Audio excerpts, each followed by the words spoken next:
शाम का वक्त था। हम टहलते हुए अपने घर की तरफ निकल गए थे। तभी बटुकलाल जी का फ़ोन आ गया। बोले, यार पंडित, चलो तुम्हें एक अजीबोगरीब जगह घुमा कर लाते हैं। वैसे भी यार बहुत दिन हो गए तुम्हारे साथ सैर सपाटा नहीं किया। हमने सोचा चलो अच्छा मौका है, सर्दियों का वक्त है, घर पर पड़े पड़े भी क्या करना है। सो हम तैयार हो गए। हमने ऐसे ही पूछ लिया, कहाँ का दौरा करने का इरादा है बटुकलाल जी? तो तुरंत बटुकलाल जी बोले, यार पंडित, ये मत पूछो, तुम्हें अच्छी जगह लेके चलेंगे यार। तबीयत हरी ना हो जाए तो कहना, नाम बदल देना हमारा। समझे पंडित? चल रहे हो फिर हमने भी बहस नहीं की और अगले रोज़ निकल पड़े सफ़र पर बटुकलाल जी के साथ। पहले दिल्ली पहुँचे। दिल्ली से पहुँच गए जैसलमेर। जैसलमेर राजस्थान में है भाई अपने, समझ गए ना आप? हाँ, वही जैसलमेर, राजस्थान वाला, एक ही तो जैसलमेर है। फिर वहाँ उतरे, बोले चलो भाई कुछ खा पी के चलते हैं। यहाँ से कोई 18 किलोमीटर चलना है दक्षिण पश्चिम की तरफ। और रवाना हो गए हम गांव के लिए। सफ़र बड़ा रोमांचक था। और वो जो लोकल सवारी गाड़ी थी उसमें बैठे फटफटिया टाइप, और गांव के मुहाने पर उतर गए और फिर निकल लिए पैदल। हमने पूछ लिया, हमने कहा बटुकलाल जी, अब तो बता दो कहाँ जा रहे हैं हम लोग? तो बोले, यार पंडित, यार तुम ना सवाल जवाब बहुत करते हो, नुक्ताचीनी करने लगते हो यार। अब तुम्हें बढ़िया जगह लेके चल रहे हैं, अब मज़ा ना आ रहा क्या? मैंने कहा नहीं, मज़ा तो आ रहा है बटुकलाल जी, मज़ा क्यों नहीं आएगा? और आपके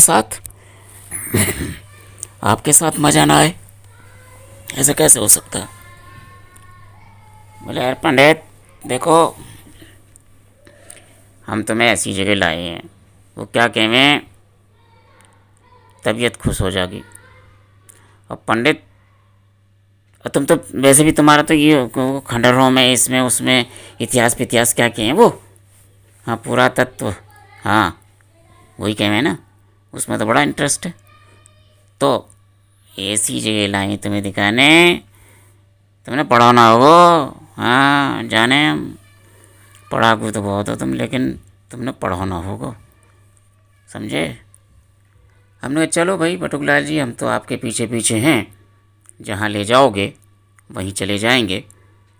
तो अब बताओ हम कहाँ हैं, क्या है, कैसा है?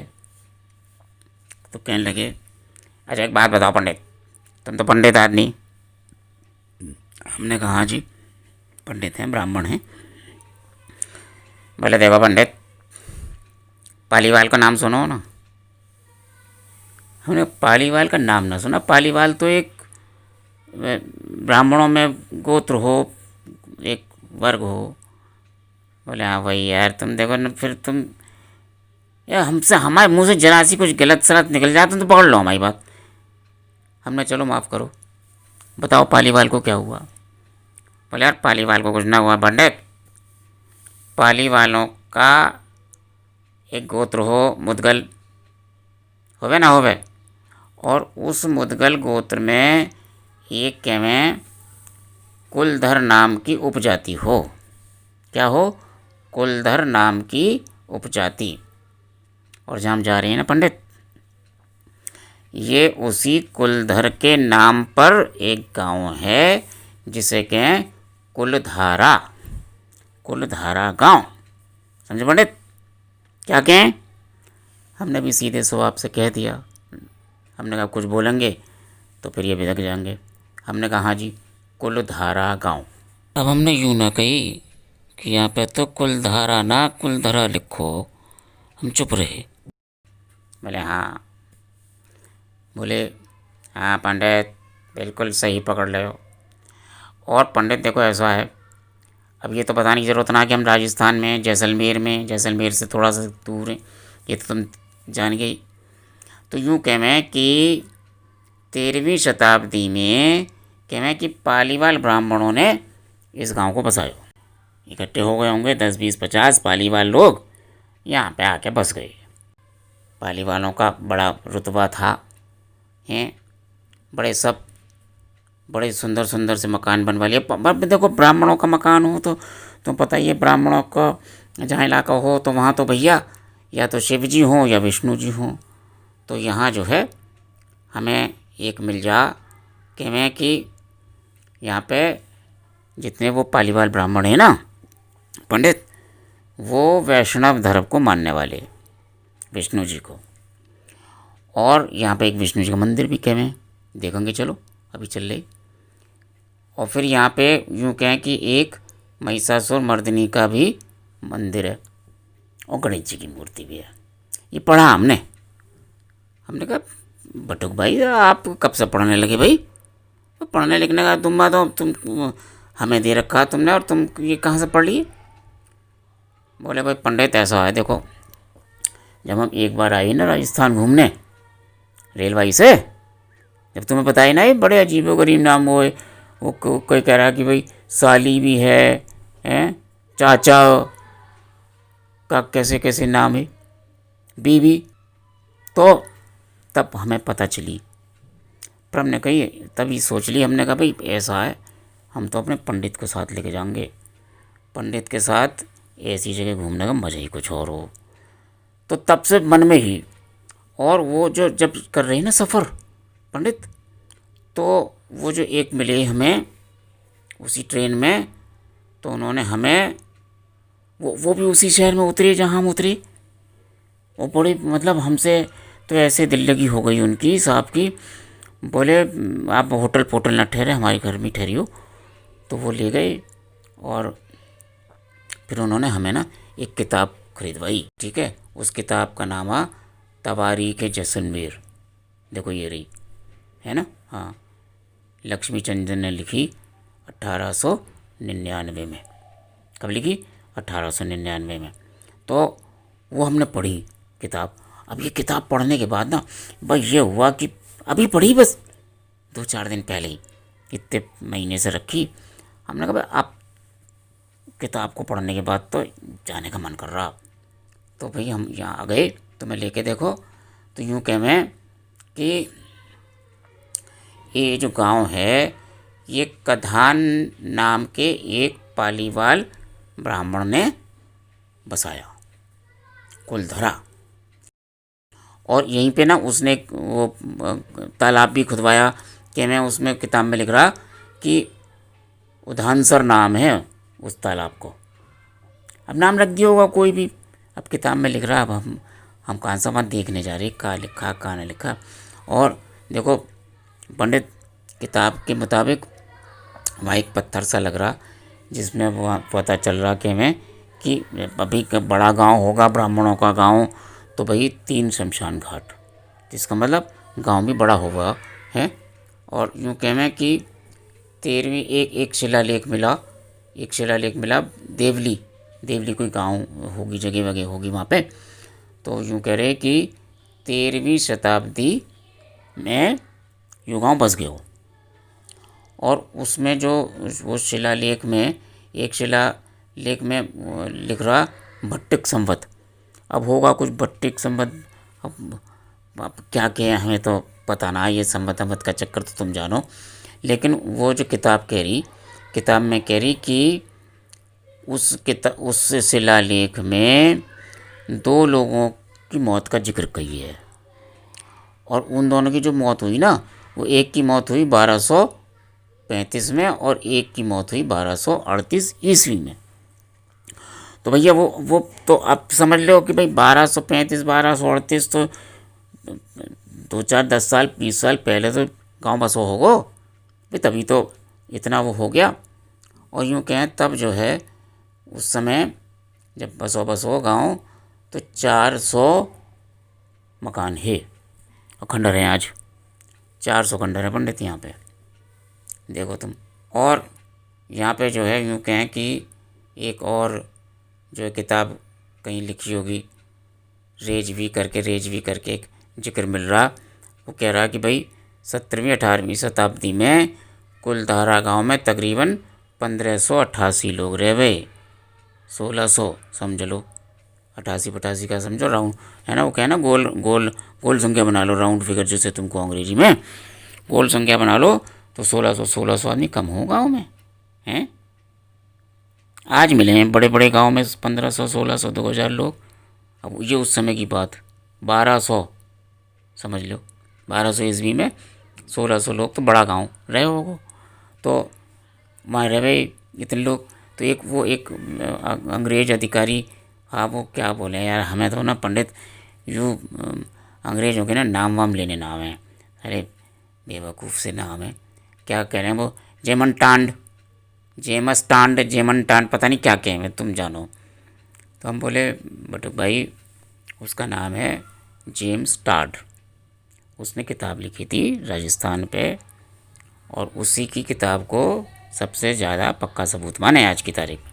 बोले आप पंडित यार जो भी है, तो वो लिख रहा कि 1815 ईस्वी में यहाँ पे कुल 800 घर थे,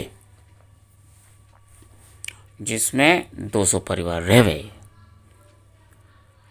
अब यूँ ना पता कि वो संख्या जो 800 की जनसंख्या बता रहा कि घर बता रहा, अब 200 परिवार रह गए तो एक परिवार में 4 लोग हो गए हैं, तो 4 के हिसाब से तो हो गए। अब जो भी है, खैर हमें तो इसमें हमारा कोई वो ना है। तो फिर वो बता रहे कि ये एक ना यहाँ पे बहुत सारे और भी लोग फिर धीरे धीरे आने लगे। अभी देखो ब्राह्मणों का गांव हो तो गांव तो बड़ा शुद्ध पवित्र होगा, तो अब और लोग भी तो चाहिए ना गांव में। तो वो जो मिला ना देवली में या देवाली, जो भी कहीं देवली लिख रहा किताब में, कहीं देवाली लिख रहा, पता ना, ये लिखने वाले भी ऐसे ही हैं, कुछ का कुछ करते हैं बाद में पता ना क्या करें। तो वहाँ जो और जातियों के नाम मिल रहे हैं ना, वो कह रहे हरजल, हरजलू, हरजुलुनी, मुदगल, जसूतिया, लोहारी, लोहार्थी, लहेटी, लखर, सहारन, जग, कलसर, महाजलाल, ये सारे यूँ कहें नाम थे वहाँ पे। और उनके गोत्रों का भी कहें उसमें मिल रहा, वो गोत्र इनके जो मिल रहे वहाँ पे, वो जो शिलालेख में लिखो ना उसमें मिल रहे असमर, सुतधाना, गर्गवी, गामो। अब पता नहीं ये पंडित है, तुम गोत्र वोत्र तो तुम जान सको, हम तो इतने पढ़े लिखे ना। लेकिन वो जो शिलालेख में मिल रहे हैं ना, जो वो पत्थरों पे लिखते हैं ना, वो वाला शिलालेख, तो वो पत्थरों पे जो लिखा मिल रहा वो ये मिल रहा। तो ये सारा अब हमसे रहा नहीं गया। हमने कहा भटुक भाई ये बात तो सारी ठीक है, गांव भी घूम रहे हैं, बंद मकान दिख रहे हैं, लेकिन ये चक्कर समझ में नहीं आ रहा कि ये मामला क्या है, बंद क्यों हैं सारे घर, कोई रह ही ना रहा यहाँ पे। बड़ी ज़ोर से हंसे बटुक लाल भाई, बोले पंडित मैं यूं ही सोच रहा है कि अब तक मेरा पंडित चुप क्यों चल रहा भाई, इतने सारी जगह देख ली, इतने सारे घर मकान देख लिए और चुप हो रहा है, कुछ तो चल रहा है इसके दिमाग में। तो हमने कि बताओ ना मामला क्या है। बोले पंडित ये भूता गांव कहला। अरे मैंने कहा बटुक लाल जी क्यों गफलत में पड़ गए, क्यों चले आए यहाँ, कोई भूत बात तुम्हारे लिपट गया तो मुश्किल हो जाएगी, लेने के देने पड़ जाएंगे। तो बड़ी ज़ोर से हंसे, बोले यार पंडित दिन में भूत भूत नाम है और इसीलिए तुम्हें लाया साथ कि पंडित से बड़ा भूत कौन हो हैं, और दिन में तो वैसा ना हो, तो ये चक्कर ना आए, भूत भूत ना आए यार, ना मेरे को चिपट रहा ना तुमसे तो कर चिपटेगा ही ना, ब्राह्मणों का गांव, ब्राह्मण आदमी साथ में, तो तुमसे क्यों चिपटेगा भाई। हमने कहा चलो ये तो ठीक है, लेकिन ये माजरा क्या है, इसे तो हम देखते आ रहे, सरकार ने इसे टूरिस्ट प्लेस बना रखा, तो ऐसा हुआ क्या, ये मतलब सब गांव में ताले से लग रहे सब जगह, कोई एक आदमी न नज़र आ रहा। तो मामला क्या है, ये बताओ असली बात। तो बोले पंडित अब देखो ये मत पूछ लियो कि गांव में के उबा के बोवे के खाटे के करे। हमने कहा देखो ऐसा है, गांव था तो खेती बाड़ी तो होती होगी, वो तो हमारी समझ में आ रही, बात को मत घुमाओ। अब ये बताओ मामला क्या है, ये गांव जो है ऐसे कैसे पड़ा हुआ है। तो बोले सुनो पंडित, अब बता रहे मामला क्या और क्यों आए हम इसे तुम्हें लेके यहाँ पे। बोले देखो पंडित, समय के साथ पानी कम हो गया यहाँ पे, तो भैया कम पानी होने की वजह से लोग जान लगे, जाते रहे। लेकिन यूँ कहें कि एक मंत्री हो गया सलीम सिंह, उसका बड़ा अत्याचार हो गया यहाँ, लोग बड़े परेशान रह गए। और लोग मतलब इतने परेशान रह गए कि चुपचाप घर से भाग ले गए, निकल जावे। उस चक्कर में यूँ खाली हो गया। कुछ लोग कहें कि यहाँ काफ़ी संख्या में लोग रह गए, तो जैसे तो हमने तुम्हें बताई, इसमें एक मुखिया भी हो, और जो मुखिया हो उसकी जो छोरी ना घनी सोनी, यूँ कहें आस पास के ना 50-100 गांव में ऐसी छोरी नहीं, बहुत मतलब जिसे कहना तुम कि भगवान ने फुर्सत में गढ़ो, बला की खूबसूरत हैं। और वो जो है इतनी खूबसूरत कि तमाम इलाके में फैल गई बात। और बात जो फैली तो वो जो सलीम सिंह हो ना मंत्री, उसको पता चल गई, मुखिया की बेटी उसे देख लिया। अब देखते ही तो वो पागल हो गया। भाई बोला भाई छोरी तो बड़ी सोनी से, क्या करें। मुखिया से बोला जाके, मुखिया अपनी छोरी माँ से ब्याह दे, बड़ी सुखी रहेगी।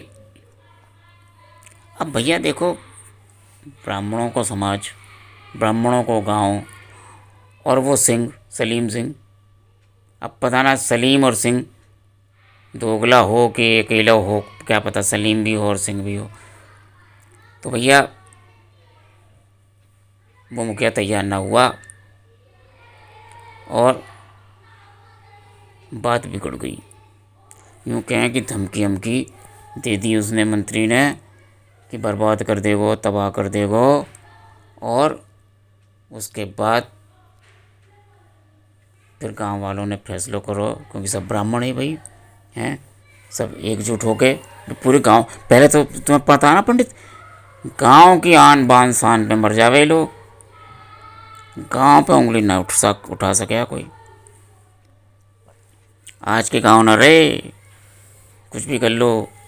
पहले तो गांव के अगर तिनके पे भी किसी ने नज़र डाल दी तो पूरा गांव इकट्ठा हो जावे भाई। तो भैया जब ये हुआ कि भैया शादी ना करेगा मुखिया, तो वो चुपचाप रातों रात यहाँ से चले गए और गांव हो गया शापित। हैं 12वीं-13वीं शताब्दी की बात कहें तो उस समय तो यूँ कहे कि भाई जो ब्राह्मण ने कह दिया, यूँ कह पत्थर की लकीर हो गई। और पत्थर की लकीर हो गई भैया पंडित।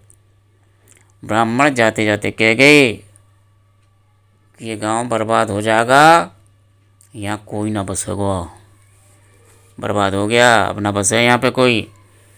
और पंडित देख लो, तब से लेके अब तक ये पूरा का पूरा गांव बर्बाद हुआ पड़ा, खंडर हो गए। कुछ मकान बचे तो सरकार ने यहाँ पे टूरिज़्म कर दियो, तो लोग आके घूम जा।